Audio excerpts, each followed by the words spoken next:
सरदार उधम। विकी कौशल की next movie का trailer release कर दिया गया है और ट्रेलर को देख के लग रहा है कि प्रोडक्शन टीम ने काफ़ी रिसर्च किया है और डिटेलिंग पर भी काफ़ी ध्यान दी गई है। ट्रेलर को देख के फिल्म का इंतजार तो नहीं हो रहा, लेकिन तब तक आइए जान लेते हैं कि क्या है सरदार उधम सिंह की रियल स्टोरी। बहुत से लोगों का मानना है कि सरदार उधम सिंह ने जालियांवाला बाग में गोली चलाने वाले जनरल डायर को गोली मारी थी, लेकिन ये सच नहीं है। उधम सिंह ने माइकल डायर को गोली मारी थी, जो कि उस वक्त पंजाब का गवर्नर था, और इसी के ऑर्डर पर जनरल डायर ने गोलीबारी की थी और अपने सैनिकों से कराई थी। यानी कि पंजाब का गवर्नर माइकल डायर ने गोली चलाने का ऑर्डर दिया और जनरल डायर ने गोलियां बरसाईं। इसलिए उधम सिंह ने इस घटना का असली दोषी माइकल डायर को माना। इस घटना के बाद जनरल डायर ने बयान दिया कि मैंने गोली चलवाई और भीड़ के तितर बितर हो जाने तक उसे जारी रखा। मैं समझता हूं कि ऐसा जरूरी था लोगों में डर पैदा करने के लिए।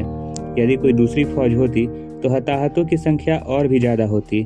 उस समय प्रश्न केवल भीड़ के तितर बितर करने का नहीं था, बल्कि सैनिक दृष्टि से वहां के लोगों पर ही नहीं बल्कि पूरे पंजाब में नैतिक असर पैदा करने का था।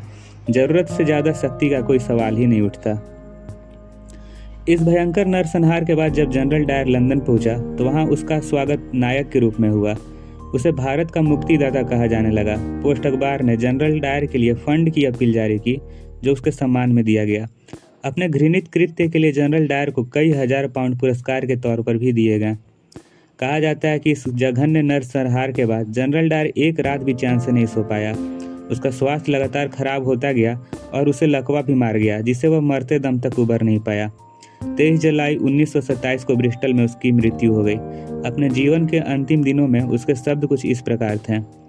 कुछ कहते हैं कि मैंने अच्छा किया तो कुछ कहते हैं मैंने बुरा किया, लेकिन मैं मरना चाहता हूँ ताकि मैं ईश्वर से जाकर पूछ सकूं कि मैंने जो किया वो अच्छा था या बुरा।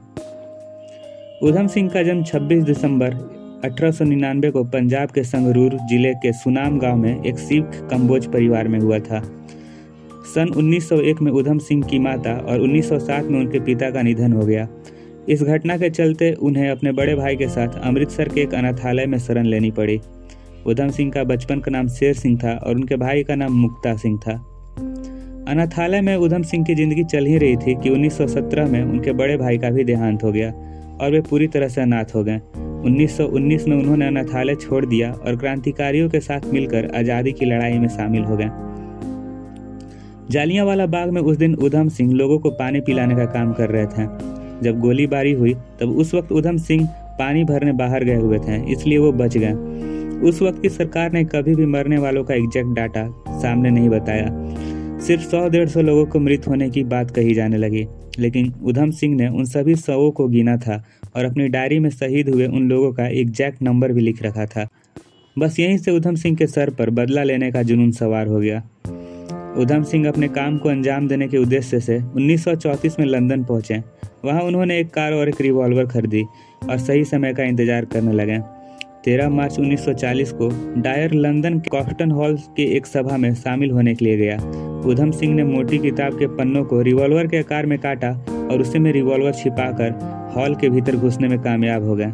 सभा के अंत में मोर्चा संभालकर उन्होंने जनरल डायर को निशाना बनाकर गोलियां दागनी शुरू कर दी। गोलियां माइकल और डायर को लगी, जिससे उसकी तत्काल मौत हो गई। उधम सिंह ने वहां से भागने की कोशिश भी नहीं की और अपनी गिरफ्तारी दे दी। उन पर मुकदमा चला। 4 जून 1940 को उधम सिंह को हत्या का दोषी ठहराया गया और 31 जुलाई 1940 को उन्हें पेंट विले जेल में फांसी दे दी गई।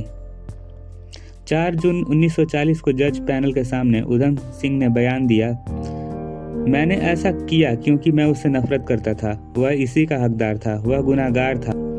वो मेरे लोगों के जज्बे को मारना चाहता था, इसलिए मैंने उसे मार दिया। पूरे 21 साल से मैं बदला लेने की कोशिश कर रहा था। मुझे बहुत खुशी है कि मैंने अपना काम पूरा कर लिया है।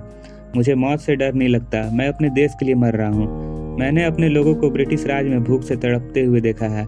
मैंने इसका विरोध किया है। ये मेरा फर्ज था। इससे ज्यादा मेरे लिए सम्मान की बात क्या होगी कि मैं अपने देश के लिए प्राण दे रहा हूँ। दोस्तों, बाकी के कुछ और दिलचस्प बातें हमें मूवी में पता चलेंगी, और तब तक के लिए आपको अगर सरदार उधम सिंह के बारे में कोई दिलचस्प बात पता है तो कमेंट्स में हमारे साथ जरूर शेयर करें। तब तक के लिए अगर ये वीडियो अच्छी लगी हो तो लाइक और शेयर जरूर करें। मिलेंगे आपसे ऐसे ही किसी नए वीडियो में। तब तक के लिए goodbye and take care.